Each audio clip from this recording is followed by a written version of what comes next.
Hollywood cinema தவிர்த்து மற்ற நாட்டு படங்களையும் பார்க்குற பழக்கம் உங்களுக்கு உண்டா அப்படின்னு தொடர்ந்து கேளுங்க. நண்பர்களுக்கு வணக்கம். இந்த பாட்காஸ்ட்டில் 2025ஆம் ஆண்டு வெளியாகி சமீபத்தில் சிறந்த வெளிநாட்டு படத்துக்கான ஆஸ்கார் விருது வென்ற சென்டிமெண்டல் வேல்யூ அப்படின்ற படத்தை பற்றி நான் பேச போகிறேன். படத்தோட ஆரம்பத்தில் 100 ஆண்டுகள் பழமையான ஒரு வீட்டை காட்டுறாங்க. அந்த 100 ஆண்டுகள் பழமையான வீடே பேசுவதாக, அது ஒரு பெண்ணோட, ஒரு வயதான பெண்மணி குரலில் பேசுவதாக அந்த வீட்டோட வரலாறை சொல்கிறாங்க.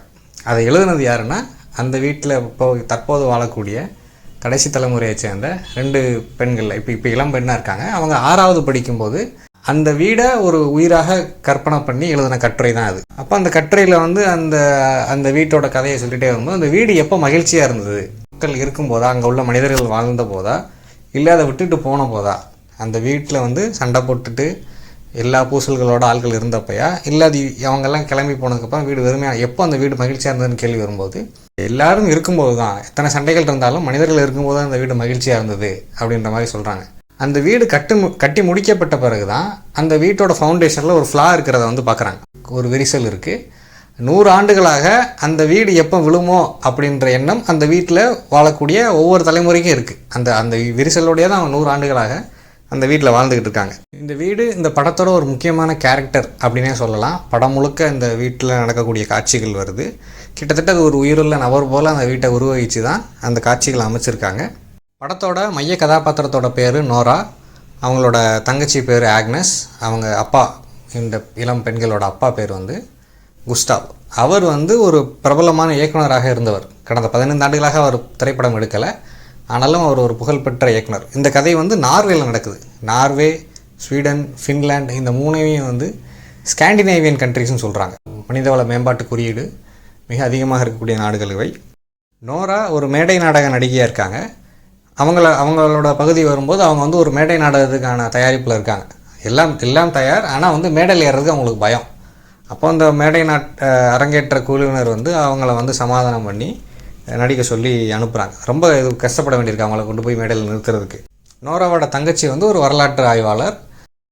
இவங்க எல்லாம் 3 பேரும் எப்போ சந்திக்கிறாங்க அப்படின்னா, இந்த முதல் காட்சி, இந்த ஆரம்ப காட்சிகள், அதாவது அந்த வீட்டை அறிமுகப்படுத்திட்டு இவங்களோட அறிமுகம் முடிஞ்ச பிறகு நோரா மற்றும் ஆக்னஸோட அம்மா இறந்து போயிட்டாங்க. இப்போ அவங்களோட இறுதிச் சடங்குக்காக அவங்க அப்பா 15 வருஷம் கழித்து திரும்ப அங்கே வந்திருக்கார். இவங்க ஒரு டீனேஜர்களாக இருக்கும்போது இவங்களை விட்டுட்டு போயிட்டார் அவர். இப்போ 15 வருஷம் கழித்து தான் அங்கே வந்திருக்கார். இந்த 15 வருடங்களில் நோரா ஒரு தனி நபராக, அவங்களுக்கு திருமணம் ஆகலை. ஆக்னஸ் திருமணம் முடித்து 9 வயசில் ஒரு பையன் இருக்கான். நோரா பலவிதமான உளவியல் பிரச்சனை உள்ள ஒரு நபராக இருக்காங்க. ஒரு மனநல பிரச்சனைன்னு சொல்லக்கூடிய அளவுக்கு உள்ள பிரச்சனை தான். இப்போ அவங்க அப்பா கூட இவங்க 2 பேருக்கும் பேசுறதுக்கு ஒன்றும் இல்லை. சுமூகமாக உறவை தொடர்வதற்கு அவங்க விருப்பப்படலை. தங்கச்சிக்கிட்ட இருக்கக்கூடிய சகிப்புணர்ச்சி அக்கா கிட்ட இல்லை, நோரா கிட்ட இல்லை. அவங்க அந்த ஃபியூனரல், அந்த இறுதிச் சடங்கு அப்பாட்ட பேசாமலே தான் போகிறாங்க. அப்புறம் அப்பா சந்திக்கிறோன்னு சொல்லி வர சொல்கிறார். அங்கே ஒரு காஃபி ஷாப்புக்கு போகிறாங்க. அந்த காஃபி ஷாப்புக்கு போனால் அவங்க அப்பா அவர் 15 வருஷமாக இடையில 15 வருஷமே இல்லை, அந்த கேப்பே இல்லை, நேற்று பார்த்தா அப்புறம் இன்றைக்கி பார்க்குறோன்ற மாதிரி அவர் எப்பயும் போல் பேச்ச தொடர்றார். இவங்களுக்கு அது பிடிக்கல. அவர் என்ன சொல்கிறாருன்னா, நான் ஒரு திரைக்கதையை எழுதி வச்சுருக்கேன், நான் உன்னை மனசில் வச்சு தான் எழுதுனேன், நீ அதை படிச்சுப்பார், நீ இதில் நடிக்கணும் அப்படின்னு சொல்கிறார். திரும்ப இதுக்கான ஃபைனான்ஸ் கிடைக்க போது நண்பர்கள் வழியாக நான் அந்த படத்தை எடுக்க போகிறேன், நீ அதில் கண்டிப்பாக நடிக்கணும்னு சொல்கிறாரு. இப்போ அவங்களோட கம்ப்ளைண்ட் என்னென்னா, நான் நடித்த எந்த மேடை நாடகத்தையும் நீங்கள் பார்க்க வர்றதில்ல, வந்தாலும் முழுசாக பார்க்குறதில்ல, அவர் பாதியிலே கிளம்பி போயிடுவார். அப்போ அவங்க 15 வருஷமாக இவங்களை விட்டுட்டு அபேண்டன் பண்ணிட்டு போனதை மன்னிக்கிறதுக்கு தயாராக இல்லை. அப்போ அந்த பேச்சுவார்த்தைன்றது ஆர்கியூமெண்ட் ஆகி சண்டையாயிருது, அவங்க கிளம்பி போயிடுறாங்க. இந்த காட்சிகளுக்கு பிறகு நோராவோட அப்பாவான குஸ்டாவ் அவரோட படங்களை ஒரு ஃபிலிம் ஃபெஸ்டிவலில் திரையிடுறாங்க. அந்த ஃபிலிம் ஃபெஸ்டிவலுக்கு இவர் போகிறாரு. அங்கே வரக்கூடிய ஒரு ஹாலிவுட் நடிகை, இந்த ரோலில் எல் ஃபேனிங் அப்படின்ற நடிகை நடிச்சிருக்காங்க. படத்தில் அவங்களோட பேர் ரேச்சல் கம்ப். அவங்க இந்த படங்களை பார்த்துட்டு இந்த இயக்குனரை அவங்க கூட இரவு விருந்துக்கு கூப்பிட்றாங்க. இப்போ இரவு விருந்துக்கு கூப்பிட்டு உபசரிக்கும் போது அப்போ இவர் அந்த நட்பின் அடிப்படையில் இவர் அந்த கதையை மகள்கிட்ட சொன்ன கதையை ரேச்சல் கிட்ட சொல்கிறாங்க. அப்போ அவங்க நடிக்கிறதுக்கு இன்ட்ரெஸ்ட் காட்டுறாங்க. அவங்க மிக பிரபலமான நடிகை அப்படின்றதுனால உடனே அந்த படத்துக்கான ஃபைனான்ஸும் நெட்ஃப்ளிக்ஸும் இதில் ஜாயின் பண்ணிக்கிறாங்க.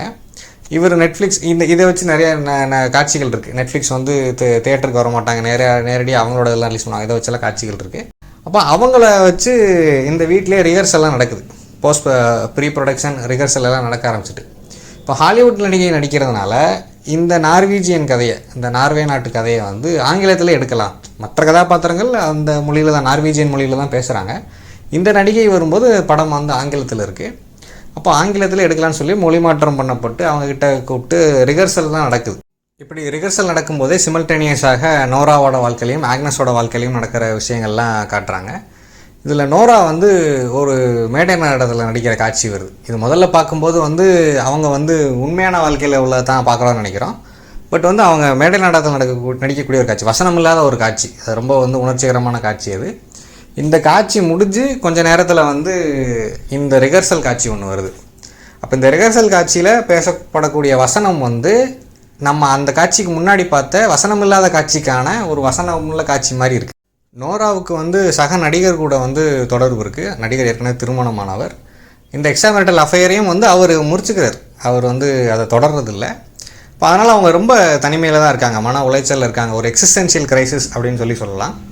இந்த கதை சமகாலத்தில் நடந்தாலும், 2025 நடந்தாலும், 100 ஆண்டுகளுக்கு முன்னாடி நடந்த சம்பவங்களோட பாதிப்பு வந்து இன்றைக்கு வரைக்கும் எப்படி தொடருது, மக்கள் வாழ்க்கையில் வந்து அந்த இதோட பாதிப்பு எப்படி இருக்குது அப்படின்ற வந்து காட்சிகள் இருக்குது. இதை எப்படி சொல்கிறாங்க அப்படின்னா, நோராவோட பாட்டி வந்து அப்பாவோட அம்மா வந்து 2ஆம் உலகப் போர் நடக்கும்போது நாட்சிகளால் பிடிக்கப்பட்டு, அதாவது ஹிட்லரோட ஆட்களால் பிடிக்கப்பட்டு 2 வருஷம் சித்திரவதைக்கு ஆளாக்கப்பட்டவங்க.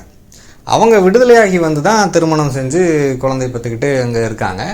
பட் அவங்களால அந்த 2 வருட கொடுமைகளை வந்து மறக்க முடியல. அந்த ட்ராமா அப்படின்றது வந்து அவங்களோட வாழ்க்கையில் தொடர்ந்து இருக்குது. இது என்னென்னா, இது எல்லாத்தையும் அவங்க எப்படி டாக்குமெண்ட் பண்ணி வச்சுருக்காங்க அப்படின்ற காட்சிகள் எல்லாம் இருக்குது. அங்கே வந்து நார்வே நாட்டில் வந்து அங்கே உள்ள லைப்ரரி, அங்கே போய் வந்து ஆக்னஸ் இதெல்லாம் படித்து தெரிஞ்சுக்கிறது, இந்த காட்சிகள்லாம் வச்சுருக்காங்க. அப்போ எவ்வளோ டாக்குமெண்டேஷன், எந்த தகவலும் விட்டு போயிடாமல் வருங்கால சந்ததியினருக்கு வந்து நடந்தது என்ன அப்படின்றது வந்து மறைக்கப்படக்கூடாது. இதை வந்து எவ்வளவு பாதுகாத்து வைக்கிறோமோ அப்படி பாதுகாத்து வைக்கணும்னு சொல்லி வச்சுருக்காங்க. அதை அவங்க எடுத்து படிக்கும்போது இந்த உண்மைகளை தெரிஞ்சுக்கிறாங்க. இப்போ அவங்க வந்து அந்த மன உளைச்சல் காரணமாக, குஸ்டாவுக்கு வந்து 7 வயசாக இருக்கும்போதே, நோராவோட அப்பாவுக்கு 7 வயசாக இருக்கும்போதே அந்த அப்பா வழி பாட்டி வந்து தற்கொலை பண்ணி இறந்து போயிடுறாங்க. அப்புறம் குஸ்டாவ் வந்து அவங்க அப்பா ஸ்வீடனை சேர்ந்தவர், ஸ்வீடனுக்கு போயிடுறாரு. அந்த வீட்டில் வந்து அந்த பாட்டியோட தங்கச்சி தான் வந்து குடியிருக்காங்க. அவங்க வந்து ஒரு ஹிப்பி தலைமுறையை சேர்ந்தவங்க. 2ஆம் உலகப் போர், அதன் பிறகு லேட் 60s early 70s வந்து அந்த ஹிப்பி தலைமுறை. இது வெஸ்டர்ன் மேற்கு உலகம் முழுக்க அந்த கலாச்சாரம் வந்திருக்கு, அமெரிக்கா மற்றும் யூரோப்பில். அப்போ ஹிப்பி மாதிரி அவங்க ஒரு ஹிப்பி வாழ்க்கை வாழ்ந்து போதைக்கு அடிமையாகி அவங்களும் ரொம்ப சீக்கிரமாக இறந்து போயிடுறாங்க. அதன் பிறகு தான் இந்த வீடு வந்து குஸ்டாவுக்கு கிடைக்குது. குஸ்டாவ் திருமணம் செஞ்சு இந்த வீட்டில் 2 பெண் பிள்ளைகளோடு இருந்தாலும் அவரும் பாதி வழியில் விட்டுட்டு போயிடுறாரு. வீட்டை வந்து மனைவிக்கு தான் கொடுத்துட்டு போயிருக்காரு. மது பழக்கம், தற்கொலை எண்ணங்கள், இதெல்லாம் ஹெரிடிட்டரின்னு சொல்கிறாங்க. தாத்தா தண்ணி அடித்தா கண்டிப்பாக அப்பாவும் தண்ணி அடிச்சிருப்பார், பையனும் தண்ணி அடிப்பான் அப்படின்ற மாதிரி. அதே போல் தற்கொலை எண்ணங்கள், ஒரு குடும்பத்தில் வந்து ஒருத்தர் தற்கொலை பண்ணியிருந்தால் அந்த குடும்பத்தில் வழியாக வர்றவங்க வந்து தற்கொலை பண்ணிக்கிறதுக்கான வாய்ப்பு இருக்குது அப்படின்றதும்.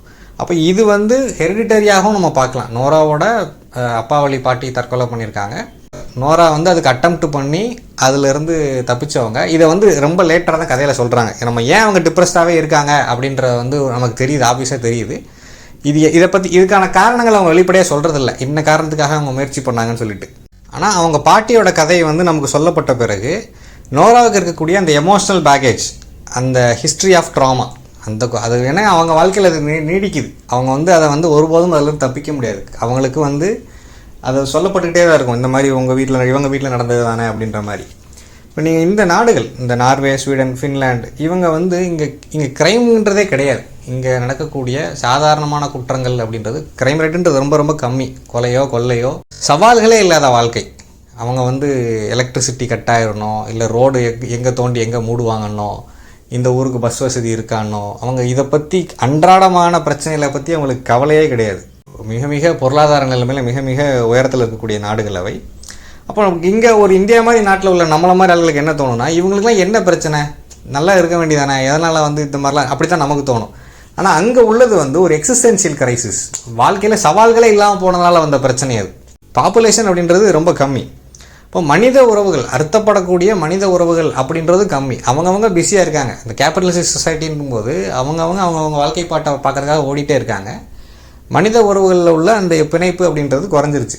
இப்போ இந்த விஷயங்கள் எக்ஸ்பிளைன் பண்ணுறதுக்காக நான் சில விஷயங்கள் இங்கே சொல்கிறேன். நான் ஆல்பர்ட் கேமு அப்படின்ற ஒரு எழுத்தாளர், ஃப்ரெஞ்சு அல்ஜீரியன் எழுத்தாளர். அவர் வந்து மித் ஆஃப் சிசிஃபஸ் அப்படின்னு ஒரு கட்டுரை எழுதியிருக்கார். இது வந்து சிசிஃபஸ் லெஜெண்ட், கிரேக்க புராணத்திலேருந்து எடுத்து எழுதப்பட்ட கட்டுரை தான் அது.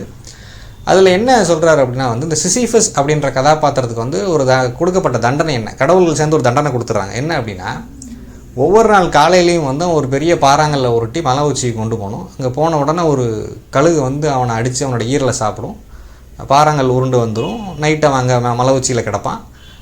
ஈரல் வளர்ந்து உடம்பு சரியான உடனே காலையில் வந்து பழையபடி பாறாங்கல்ல உருட்டி மலை உச்சிக்கு கொண்டு போகணும். அப்போ இது சைக்கிள், இதை அவன் காலம் பூரா ரிப்பீட் பண்ணிட்டே இருக்கணும். நம்ம இந்த படத்தில் சிம்பு நடித்த படத்தில் வந்த வசனம் மாதிரி வந்தான் சுட்டா செத்தா ரிப்பீட்டுன மாதிரி அவன் சிசிஃபஸ் வந்து இதை அவன் வாழ்க்கை முழுக்க ரிப்பீட் பண்ணிகிட்டே இருக்கணும். ஒவ்வொரு நாளும் அவன் பாறாங்கல்ல உருட்டி மலை உச்சிக்கு கொண்டு போகணும். கழுகு வந்து அவன் அடிச்சு ஈரலை சாப்பிடும். அப்போ இதை வந்து ஒரு மெட்டஃபராக, ஒரு உருவகமாக நீங்கள் எடுத்துக்கிட்டீங்க அப்படின்னா மனித வாழ்க்கையோட கண்டிஷன் அப்படின்றது இதுதான். உங்களுக்கு கொஞ்சம் விவரம் தெரிஞ்ச நாள்லேருந்து நீங்கள் யோசிச்சு பாருங்கள். பள்ளி, கல்லூரி, வேலை, குடும்பம், இப்படி இதை ஒரே ரூட்டீன் தான். இதையே தான் நம்ம ரிட்டர்ன் பண்ணிக்கிட்டே இருக்கோம். அப்போ இந்த மோனோட்டோன்லேருந்து தப்பிக்கிறது எப்படி அப்படின்னு சொல்லி ஆல்பர்ட் கேமு கேட்குறாரு. இப்போ ஆல்பர்ட் கேமு இதை பற்றி பேசிகிட்டே இருக்கும்போது தற்கொலை பண்ணிக்கிறதா இல்லை தப்பிக்கிறதுக்கான வழி அப்படின்னு சொல்லிட்டு அப்படி சாகக்கூடாது, எண்டூரன்ஸ் தான் வழி அப்படின்றார். அவர் பிளேக் அப்படின்னு ஒரு நாவல் எழுதியிருக்காரு. அதில் வந்து இதை பற்றி பேசுகிறார், அந்த எக்ஸிஸ்டென்ஷியல் கிரைசிஸ், மனித வாழ்க்கையோட அந்த கிரைசிஸ். அப்போது எண்டூரன்ஸ், எல்லாத்தையும் தாங்கிட்டு தான் போகணும். What cannot be cured has to be endured. எதை வந்து சரி செய்ய முடியாதோ, மருந்து மாத்திரைகளால் சரி செய்ய முடியாதோ, அதை தாங்கி கொண்டு வாழ்கிறது தான் வழி அப்படின்ற மாதிரி. இந்த மாதிரி விஷயங்கள் தமிழில் எழுதப்படலைன்னு சொல்லி கேட்டால் தமிழில் எழுதப்பட்டிருக்கு. நீங்கள் அசோகமித்திரன் எழுதின தண்ணீர்னு ஒரு நாவல் இருக்குது. அது 2 சகோதரிகளை பற்றின கதை தான். அந்த கதையை படித்து பார்க்கலாம். அதே மாதிரி அதை சமகாலத்தவரான 1960களில் எழுதப்பட்ட கடலுக்கு அப்பால் அப்படின்ற நாவலில் பா சிங்காரம் அவர் என்ன சொல்கிறார் அப்படின்னா, கடைசி அந்த நாவலோட இறுதி இப்படி தான் முடியும். மனிதனால் தாங்க முடியாத துயரம் அப்படின்னு ஒன்றுமே இல்லை, மனிதன் மனதை இழக்காத வரை எதையும் இழப்பதில்லை அப்படின்ற மாதிரி. 2ஆம் உலகப் போர் முடிஞ்சு இன்றைக்கு வரைக்கும் கிட்டத்தட்ட 75 ஆண்டுகளுக்கு மேலே ஆகிட்டாலும் அந்த கிரைசிஸ் வந்து மக்கள் வாழ்க்கையில் தொடருது. அவங்களுக்கு வந்து முக்கியமாக மேற்குலக நாடுகளை பொறுத்த வரைக்கும் அவங்க வந்து நான் ப்ராக்டிஸிங் கிறிஸ்டியன்ஸ் தான். பெரும்பாலும் அவங்க சர்ச்சுக்கெலாம் போகிறதில்ல, கடவுள் நம்பிக்கை அப்படின்றது சுத்தமாக கிடையாது. அப்படி இருக்கும்போது அவங்க எதை பிடிச்சிக்கிறது, வாழ்க்கைக்கான ஆதரவாக, ஆங்கராக, ஊன்றுகோலாக எதை பிடிச்சிக்கிறது அப்படின்ற அந்த குழப்பம் இருந்துகிட்டே இருக்குது. அப்போ அந்த கிரைசிஸில் தான் நோரா இருக்காங்க. அதை வந்து நமக்கு அதை பின்னாடி எப்படி புரிய வைக்கிறாங்கன்னா, இப்போ நீங்கள் கலைகள் தான் ஒரு மனிதனுக்கு ஆறுதல் அளிக்கும் அப்படின்ற மாதிரி வர்றாங்க. இது வந்து அரிஸ்டாட்டிலோட இதிலேருந்து எடுக்கிறாங்க. அரிஸ்டாட்டில் தான் வந்து நாடகத்துக்கான இலக்கணத்தை எழுதினவர். அவரோட பொயட்டிக்ஸ் அப்படின்ற புக்கில் அதில் என்ன சொல்கிறார் அப்படின்னா, ஒரு மனிதர் துன்பியல் நாடகத்தை பார்க்கும்போது, ஒரு ட்ராஜடியை பார்க்கும்போது அது அவர் மனசை சுத்தப்படுத்துதுன்னு சொல்கிறார். அது கத்தார்சிஸ் அப்படின்னு சொல்லி அந்த இதை சொல்கிறார்.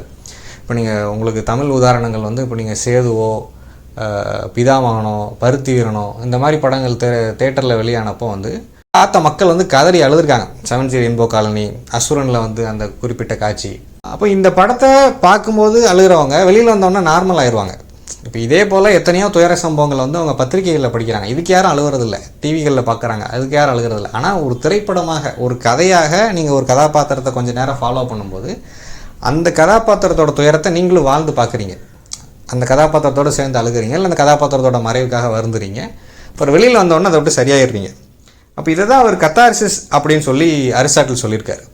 அப்போ இந்த படம் அதை நோக்கி தான் அந்த கதாபாத்திரங்களை நகர்த்தி கொண்டு வருது. இவங்க வந்து ஒரு சர்வைவர்ஸ் தான். இந்த குடும்பம் ஒரு அப்நார்மலான ஃபேமிலி, இல்லை வந்து நிறைய சிக்கல்கள் உள்ள ஃபேமிலி. டால்ஸ்டாய் சொன்ன மாதிரி all unhappy families are unhappy in its own way. இந்த மகிழ்ச்சியற்ற குடும்பம் அவங்களோட வழியில், அவங்களுக்கே தனித்துவமான வழியில் மகிழ்ச்சி இல்லாமல் இருக்காங்க. நோராவோட அப்பா வந்து ஒரு பாயிண்டில் ஆக்னஸ் கிட்ட வந்து ஸ்கிரிப்டை கொடுக்குறாரு. ரெண்டையும் கொடுக்குறாரு. இங்கிலீஷ் டிரான்ஸ்லேஷனையும் கொடுக்குறாரு, நார்வீஜியனையும் கொடுக்குறாரு. கொடுத்துட்டு உன்னோட பையனை வந்து இதில் ஒரு முக்கியமான ரோலில் நான் நடிக்க வைக்க போகிறேன், நீ அவனுக்கு வந்து இதை படிக்க கொடு அப்படின்னு சொல்கிறாரு. அப்போ அது வரைக்கும் அப்பா கிட்ட பொறுமை காத்த ஆக்னஸ், ஏன்னா அப்பா வந்து சின்ன வயசுலேயே விட்டுட்டு போயிட்டார். அப்போ அந்த பாயிண்டில் வந்து ஆக்னஸ் பொறுமை இழந்து அப்பாவை நல்லா திட்டி விட்டுறாங்க. அவரை அனுப்பிட்டு அந்த ஸ்கிரிப்ட் எடுத்து படித்து பார்க்குறாங்க. மறுநாள் அந்த ஸ்கிரிப்ட் எடுத்துகிட்டு அக்காவை பார்க்க போகிறாங்க. அக்கா வந்து ஒரு மாதிரி ஒரு பார்க்கும்போதே ஒரு அதிர்ச்சியான ஒரு கோலத்தில் தான் அவங்க இருக்காங்க. அப்போ இங்கே இந்த காட்சி வந்து ரொம்ப உணர்ச்சிகரமாக படம் பிடிக்கப்பட்டிருக்கு. இந்த படத்துக்கு ஆஸ்கார் விருதை உறுதி செய்தது இந்த காட்சி தான் அப்படின்னு சொல்லலாம். அப்போ இங்கே வந்து அக்கா கிட்ட ஒரு குறிப்பிட்ட பக்கத்தை எடுத்து படிக்க சொல்கிறாங்க. இந்த போர்ஷனை தான் வந்து ரேச்சல் கெம்ப் வந்து இதுக்கு முன்னாடி ஆங்கிலத்தில் படித்தது. அதே பகுதியை வந்து இவங்க இப்போ இந்த நார்வீஜியனில் படிக்கிற அந்த காட்சி இருக்குது. அப்போ இந்த படித்த உடனே அக்கா வந்து தங்கச்சியை பார்க்குறாங்க. தங்கச்சி என்ன சொல்கிறாங்க அப்படின்னா, நான் அப்பா கிட்ட சொல்லலை அப்படின்னு சொல்கிறாங்க. அப்பா அக்கா கேட்குறாங்க, அப்போ அப்பாவுக்கு எப்படி தெரியும்? அப்போ இது 2 பேர் என்ன ரியலைஸ் பண்ணுறாங்க அப்படின்னா, அவங்க அப்பா வந்து அவங்கள விட்டு போயிருந்தாலும் அவங்களுக்கு நடந்த துயரம், அவங்க வாழ்க்கையில் உள்ள துயரத்தை வந்து அவங்க அப்பா வந்து தெரியாமல் இல்லை, அவருக்கு அது தெரியும் அப்படின்றத வந்து அவங்க வந்து புரிஞ்சுக்கிறாங்க. இந்த படத்தோட கிளைமேக்ஸ் வந்து குஸ்டாவ் எடுக்க போகிறதாக சொன்ன படத்தோட கிளைமேக்ஸ் தான் இந்த படத்தோட கிளைமேக்ஸ். இந்த படம் வந்து ஒரு ஃபிலிம் வித்தின் ஃபிலிம் அப்படின்னு சொல்லலாம். Film within film, film within drama within film, மேடை நாடகங்களும் இருக்குது, சினிமாக்களும் எடுக்கப்படுது. தமிழில் உடனடியாக தோன்றக்கூடிய 2 உதாரணங்கள் வந்து ஒன்று ஜிகர்தண்டா, இன்னொன்று வந்து உத்தம வில்லன். தமிழ் வெரைட்டி மசாலா படங்கள் அப்படின்னாலும் உத்தம வில்லன் ஒரு நல்ல முயற்சி, அது எடுபடாமல் பேச்சு தமிழ்நாட்டில். இது உத்தம வில்லன் போல் ஒரு படம் தான் அப்படின்னு தான் சொல்லணும். கலையின் வழியாக மீட்சி. கடைசியாக அவங்க ரேச்சல் அந்த படத்தை விட்டு வெளியில் போய் நோரா தான் அந்த ரோலில் நடிக்கிறாங்க. நோரா இந்த கதாபாத்திரமாக நடிப்பதன் வழியாக அவங்க சொந்த வாழ்க்கையில் உள்ள துயரத்தை தாண்டுறாங்க அப்படின்றதாக தான் அந்த படம் முடியுது. இந்த படம் ஒரு கலையின் பாசிபிலிட்டியை, அதுவும் இந்த டைமில், இந்த நூற்றாண்டில், இந்த 2025ஆம் வருடம் இல்லை 2026ஆம் வருடத்தில் வந்து நம்ம வந்து ரொம்ப விலகி வந்துட்டோம். நம்ம வந்து 15 செகண்ட் என்டர்டைன்மெண்ட்டுக்கு பழக்கப்பட்டுட்டோம். யூடியூபோ இன்ஸ்டாகிராமோ இப்படியே தான் பார்த்துட்டே போகிறோம். புத்தகங்களை படிப்பதோ நாடகங்களை பார்ப்பதோ. இதில் முக்கியமாக இந்த ஆஸ்கார் டைமில் நடந்த கான்ட்ரவர்சியில் ஒன்று என்ன அப்படின்னா, அந்த நடிகர் மார்ட்டி சுப்ரீம் படத்தில் நடித்த நடிகர் வந்து யாருங்க போய் ஓப்பரா இதெல்லாம் பார்க்குறான்ற மாதிரி ஒரு பேட்டியில் சொல்லிட்டார். அதுவே வந்து அவருக்கு ஓட்டுகளை மாற்றி போகிறதுக்கான காரணம்லாம் சொல்கிறாங்க. அப்போ இந்த கலைகள், முக்கியமாக இந்த தும்பியல் நாடகங்கள் இல்லை தும்பியல் படங்கள், இதை பார்க்க வேண்டிய ஏன்னா நம்ம வந்து எவ்வளவோ ஒவ்வொருத்தருக்கு கஷ்டங்கள் இருந்தாலும் யாரும் வெளிப்படையாக அழுகிறதில்ல, எல்லாத்தையும் அடக்கி வச்சுட்டே தான் போய்கிட்டே இருக்காங்க. இப்போ இந்த மாதிரி ஒரு படத்தை பார்க்கும்போது அது வந்து ஒரு கத்தார்டிக் ரிலீஃபாக இருக்கலாம், அது வந்து அவங்கள வந்து சாந்தப்படுத்தலாம். அண்ட் இது சரி. ஏன் அப்படின்னா, நீங்கள் படத்தை பார்க்கும்போது நீங்கள் அவங்களோட சேர்ந்து ஃபீல் பண்ணிவிட்டு வெளியில் வந்தோன்னா அதுலேருந்து வெளியில் வந்துடுறீங்க. உங்களுக்கு நடக்கலை, அது வேறு யாரோ ஒருத்தர் தான் நடந்தது. கொஞ்சம் நேரம் நீங்கள் அவங்களாக இருந்தீங்க. அப்போ இந்த கலையின் வழியாக மீட்சியை தான் இந்த படம் சொல்லுது. அண்டு சீக்ரெட் ஏஜென்ட் வந்து ஈக்குவலி ஒரு பெட்டரான படம் தான். அதை தாண்டி இதுக்கு ஏன் கொடுத்துருக்காங்கன்னு நான் இப்போ நினைக்கிறேன் அப்படின்னா, ஒன் பேட்டில் ஆஃப்டர் அனதரும் ஒரு அரசியல் படம் தான். அது ஒரு பொலிட்டிக்கல் ஃபிலிம். சீக்ரெட் ஏஜென்ட்டும் ஒரு பொலிட்டிக்கல் ஃபிலிம் தான். சிறந்த படத்துக்கும் சிறந்த வெளிநாட்டு படத்துக்கும் அரசியல் படங்களுக்கே கொடுத்தா வந்து அது நல்லா இருக்கான்ற மாதிரி அவங்க நினச்சிருந்துருக்கலாம். ஏன் ரெண்டுமே எல்லாமே ஏன் அரசியல் படங்கள், அரசியல் பேசக்கூடிய படங்களுக்கே கொடுக்கணும்? ஒன்று வந்து கலையை முன்வைக்கக்கூடிய இந்த படத்தை கொடுக்கலான்னு சொல்லி கொடுத்துருந்துருக்கலாம். எல்லா வகையிலும் விருதுக்கு தகுதியான படம் தான். மிகச்சிறந்த படம், மிக நிதானமாக செல்லக்கூடிய படம். இயக்குனருக்கு வந்து இது அவர் இயக்கிய படங்கள் தொடர்ந்து அங்கே பார்ட்டிசிபேஷனில் வந்திருக்கு. இந்த முறை அவருக்கு விருது கிடச்சிருக்குன்னு சொல்லணும். வாய்ப்பு இருந்தால் பாருங்கள், நல்ல படம். இவ்வளோ நேரம் பொறுமையாக கேட்டதுக்கு நன்றி, வணக்கம்.